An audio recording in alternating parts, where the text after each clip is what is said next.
lifetime of shrewd investing, but finally she's able to do what she always wanted: pursue the knowledge of ancient art. No matter how well hidden, the secrets could never escape her. She was very well equipped for her quest for knowledge.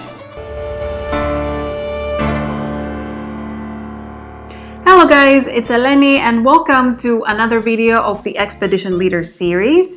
In this series we talk about the characters of the expansion for Arnak, their special abilities, what's the best way to play them, and in general we unveil their secrets. This is the third video we've done and we're gonna talk about the Baroness. The Baroness is not only a lover of the arts, but also a shrewd and daring investor. She's an ambitious explorer who has many ways of getting the items needed to uncover Arnak's deepest secrets. She's also among the simpler leaders to play, like the captain and the falconer that we've seen already. The Baroness doesn't have any extra components, but instead she has a special card that comes back to her hand each round. Also, being rich, the coins are her friends, so she's getting one extra coin at the start of each round, starting with round 2. The Baroness's visual was inspired by European fashion of the 19th and 20th centuries. Arnak, the artist's lead, wanted her outfit to reference late Edwardian fashion, with gowns that you might have seen in the Titanic, perhaps, but also keeping it somewhat practical for the field work. The artist had a very concrete idea of what the Baroness should look like, and her design arc was more straightforward compared to the other leaders, as you can see on the drafts. So in order to play the Baroness to her fullest potential, you first need to know all the details of her unique special abilities. During the setup, you place coins on spaces 2, 3, 4, and 5 on the round tracker above the card row. These coins symbolize Baroness's income from her many investments. You will gain a coin at the beginning of each indicated round. The focus of the Baroness is on acquiring useful items and making the most out of her investments, so her unique blue idol gives you a coin and lets you draw a card from your deck. She starts with 2 standard fear cards in her deck and these 4 special cards. The Connections card not only gives you a coin as a regular funding card would, but it also allows you to exile the leftmost item from the card row and refill it, making it easier for you to get a better variety of items in the offer. The Research Notes gives you either a compass or you can exchange 2 coins for a jewel. The Resourcefulness card gives you a different result based on the item cards that are currently in your play area. If you don't have any, you take a coin.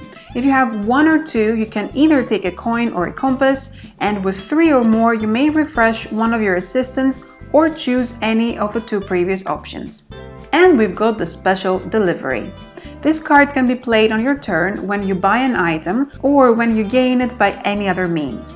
Instead of placing the item to the bottom of your deck or wherever the effect says the item should go, with a Special Delivery, the item goes directly to your hand and it's ready to be used. At the end of the round, you take the Special Delivery card back to your hand before you shuffle your cards and draw a new hand, so it is always one of your 5 cards at the beginning of each round. It never goes to your deck, and you can easily remember that by the different back of this card. Also, it's good to note that there are 2 cards in the starting deck of the Baroness, Resourcefulness and Special Delivery, that have a plain travel icon. So your traveling options might be wider compared to the other leaders at the start of the game. So now that you know everything about the Resourceful Baroness, let's go through some tips to see how to best play with this leader. The Baroness is all about her items and the Special Delivery card. You should have a decent source of coins so you can effectively use the Special Delivery card every round.